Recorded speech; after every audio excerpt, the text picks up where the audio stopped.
मैं अखिलेश कुमार मिश्र, प्रवक्ता, Shivam memorial degree college Sitapur, DElEd second semester में आज आप लोगों को समाज, परिवेश एवं स्व अनुभवों पर परिचर्चा इस संबंध में आप लोगों को पढ़ाएंगे। पहले आप लोग समझ लीजिए परिचर्चा का अर्थ क्या होता है। परिचर्चा के बारे में आप लोग समझ लीजिए। परिचर्चा के अंतर्गत पहले से दिए गए विषय पर अपने विचार प्रकट करना और दूसरे व्यक्तियों द्वारा दिए गए विचारों को सुनने का अवसर प्राप्त होता है। इस प्रकार हम कह सकते हैं कि विचार विनिमय करना ही चर्चा होती है। हम जब विचार एक दूसरे से करते हैं, विचारों को प्राप्त करते हैं, विचारों का आदान प्रदान होता है, तो ये चर्चा होती है। तो परिचर्चा के माध्यम से छात्रों का संकोच एवं झिझक दूर होती है। जब हम छात्रों से चर्चा करते हैं तो उनका संकोच दूर हो जाता है, उनकी झिझक दूर हो जाती है। छात्र स्वतंत्र होकर अपनी बात कह सकते हैं।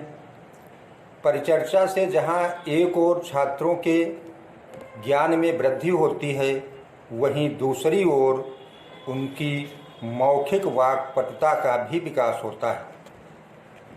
इसलिए कक्षा में शिक्षण कार्य करते समय शिक्षक की पढ़ाई गई पाठ्य वस्तु, समस्या तथा स्थानीय घटनाओं के विषय में चर्चाओं का आयोजन करते रहना चाहिए। इस प्रकार से हम देखते हैं कि छात्रों से कक्षा में चर्चा जरूर करनी चाहिए। छात्र अपनी शंकाओं और समस्याओं के समाधान एवं पाठ्य वस्तु से संबंधित आकांक्षाओं की पूर्ति हेतु अपनी बातों को शिक्षक के समक्ष प्रस्तुत करते हैं और शिक्षक छात्रों की शंकाओं का समाधान करता है। परंतु ये आवश्यक नहीं है कि शिक्षक ही छात्रों की शंकाओं और समस्याओं का समाधान करे, क्योंकि कक्षा कक्ष परिचर्चा में प्रत्येक छात्र स्वतंत्र रूप से अपने विचार व्यक्त करता है तथा पाठ्य वस्तु से संबंधित विचारों को कई छात्र के एक साथ व्यक्त कर सकते हैं। इस प्रकार से हमें पाठ्य वस्तु की चर्चा करनी चाहिए। अब आगे आप लोगों को परिचर्चा शिक्षण की विशेषताएं, परिचर्चा शिक्षण की क्या विशेषताएं हैं, इस संबंध में जानकारी देंगे। देखिए, विभिन्न शिक्षाविदों ने कक्षा कक्ष परिचर्चा शिक्षण की जिन विशेषताओं का उल्लेख किया है वह इस प्रकार हैं। कुछ पॉइंट हैं, वो पॉइंट आप लोग देख लीजिए। पहला पॉइंट है, कक्षा कक्ष में परिचर्चा करते समय विद्यार्थियों को लगभग एक ही प्रकार की समस्याओं का सामना करना पड़ता है, अतः उनके समाधान में सुविधा रहती है। दूसरा पॉइंट है, कक्षा कक्ष में परिचर्चा द्वारा सीखने से विद्यार्थियों के परस्पर संबंधों का प्रभाव उनके सीखने की प्रक्रिया पर पड़ता है। यदि विद्यार्थी एक साथ शांतिपूर्वक परिचर्चा करेंगे तो उनमें एकाग्रता होगी और सीखना सुगम होगा। इसके विपरीत यदि परिवेश में तनातनी होगी तो विद्यार्थियों में आपस में तनाव आ सकता है और ऐसी परिस्थिति में सीखना अत्यंत कठिन होता है। तीसरा पॉइंट है, कक्षा कक्ष परिचर्चा केवल प्रश्नोत्तर तक सीमित न रहकर विद्यार्थियों में ज्ञान एवं चिंतन का विकास करता है। कक्षा में परिचर्चा करते समय कई तर्क दिए व सुने जाते हैं, जिसके परिणाम स्वरूप पूर्व ज्ञान तथा पूर्व सूचनाओं में नवीन ज्ञान व नई सूचनाओं की वृद्धि होती है। चौथा पॉइंट है, परिचर्चा द्वारा सीखने से विद्यार्थियों को सामूहिक अधिगम, जैसे विद्यार्थियों को मिलकर सीखने प्रकरण व समस्या को समझने, सुझाव देने, दायित्व बांटने, परिणामों का मूल्यांकन करने का अवसर प्राप्त होता है। अब आप लोगों को परिचर्चा की आवश्यकता एवं महत्व, इसकी आवश्यकता क्या है, परिचर्चा का महत्व क्या है, इस संबंध में जानकारी देंगे। आप लोग देखिए, कक्षा शिक्षण के समय बहुत से छात्र विषय वस्तु न समझ पाने पर कक्षा कक्ष में अपनी समस्या को नहीं रख पाते, परंतु कक्षा कक्ष परिचर्चा में वे अपनी जिज्ञासाओं की पूर्ति अवश्य कर लेते हैं। कक्षा शिक्षण करते समय छात्राध्यापक के पास इतना समय नहीं रहता कि वह शिक्षण कार्य के साथ साथ छात्रों की समस्याओं का समाधान भी करता चले। कक्षा कक्ष परिचर्चा द्वारा शिक्षक की शिक्षण अवधि से संबंधित समस्याओं को दूर किया जाता है। शिक्षक का उद्देश्य रहता है कि पाठ्यक्रम की समाप्ति पर छात्र और शिक्षक विषयों के संबंधों से जुड़कर शिक्षण अधिगम प्रक्रिया को सफल बनाएं।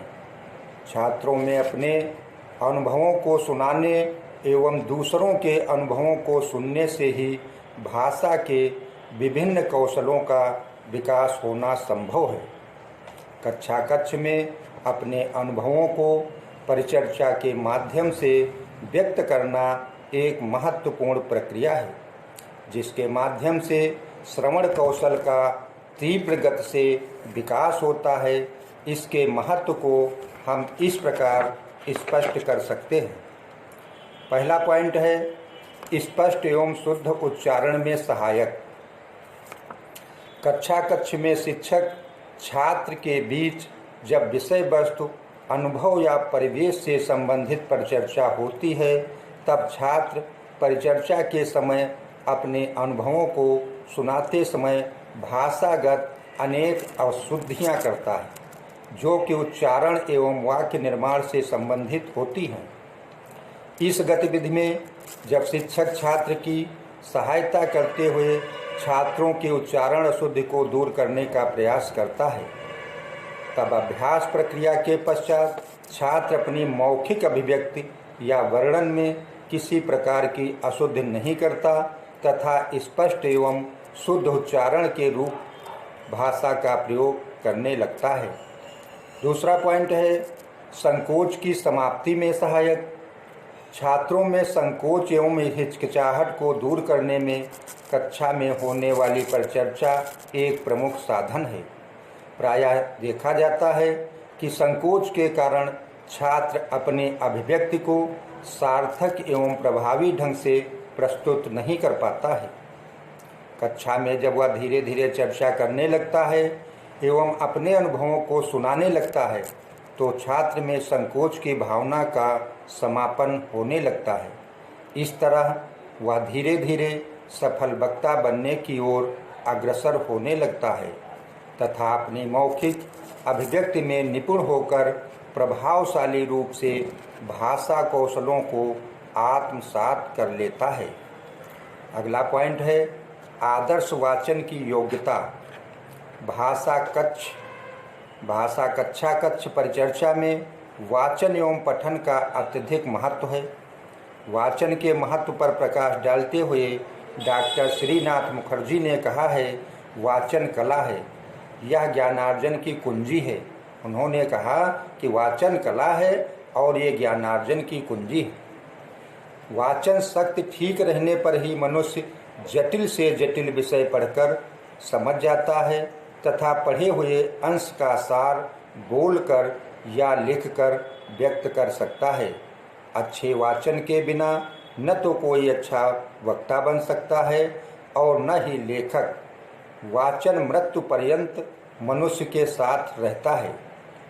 आप अकेले घर पर बैठे हैं, रेल यात्रा कर रहे हैं अथवा बीमार पड़े हैं, ऐसे समय में आप एक पुस्तक उठाएं और उसके पढ़ने का मजा चखिए।